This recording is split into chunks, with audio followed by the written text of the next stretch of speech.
నిన్న పెద్ద డ్రామా జరిగింది. నేను చేతులెత్తి దండం పెట్టి చెప్తా ఉన్నా రాజకీయ పార్టీలకి అందరికీ. జరిగింది జరిగిపోయింది, ఎక్స్పోజ్ అయింది. వైసీపీ వాళ్ళు ఎక్స్పోజ్ చేసుకున్నారు, దాని సంబంధం వాళ్ళు చెప్పుకున్నారు, అయిపోయింది. మళ్ళా దీన్ని రాద్ధాంతం చేసి ఈ అంతర్జాతీయ స్థాయిలో ప్రాముఖ్యత కలిగినటువంటి తిరుమల తిరుపతి దేవస్థానం యొక్క ప్రాముఖ్యత తగ్గించబాకండి.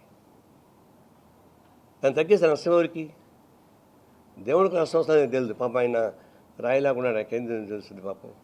ఆయన పేరు చెప్పుకొని వ్యవస్థ బతుకుతూ ఉంది. పిలిగ్రిమ్స్ లక్షలాది మంది, కోట్లాది మంది ప్రజలు భక్తి శబ్దాలతో వస్తున్నారు.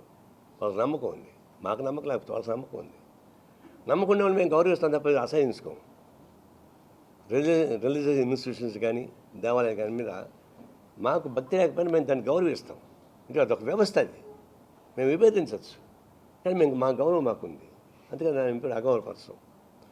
అలాంటి వ్యవస్థను మీరేమో నమ్ముతున్నారు. దీన్ని ఎవరైతే ఎక్స్పోజ్ చేస్తున్నారో వాళ్ళు దేవుణ్ణి నమ్ముతున్నారు, దేవునికి పూజ చేశారు, పాదసేవలు చేశారు. ఎవరైతే దేవుణ్ణి నమ్ముకున్నారో మీరంతానేమో దేవుణ్ణి ఆ దేవస్థానాన్ని గబ్బట్టించడానికి ప్రయత్నిస్తున్నారు. మేము వ్యవస్థను కాపాడాలని మేము ప్రయత్నిస్తున్నాం. ఈ రోజు నుంచి మళ్ళీ ఆ ప్రస్తావన చేపకండి. ప్రత్యక్షంగా కానీ పరోక్షంగా కానీ సోషల్ మీడియాలో కానీ ఈ తిరుపతి దేవస్థానం గురించి మళ్ళా చెడు ఆలోచించే పద్ధతుల్లో ప్రవర్తించబాకండి. ఆందోళన చేయాల్సిన పని లేదు. ఏదంటే నిర్దిష్టంగా లెటర్ రాయొచ్చు, పలానా అంశం పని లెటర్ రాయొచ్చు, తప్పేం లేదు. టీటీడీ చేసేటువంటి అనేక ఏదైనా అవకతవకలు దాన్ని సంబంధించాలని నా ఉద్దేశం కాదు. దాన్ని గౌరవప్రదంగా దాన్ని పరిష్కారం చేసుకోవాలా. ప్రజానీకానికి అపనమ్మకం జరగకూడదు, యాత్రికులకి మనోభావం దెబ్బ తిరగకూడదు అనేది నా ఉద్దేశం. ఇది ఇంకొక ఇష్యూస్ ఉన్నాయి, నేను అప్పుడే రైజ్ చేశాను. కింద లోపల పనిచేసే వాళ్ళు 3 రకాలు ఉన్నారు.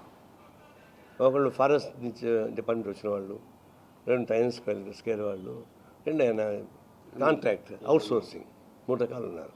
చాలా పేదవాళ్ళు, వాళ్ళకి జీతాలు అనేక వ్యత్యాసాలు ఉన్నాయి. వాటిని గురించి మాట్లాడమాక అభ్యంతరం. నేను ఇప్పుడు దీన్ని కలపదలుచుకోలే.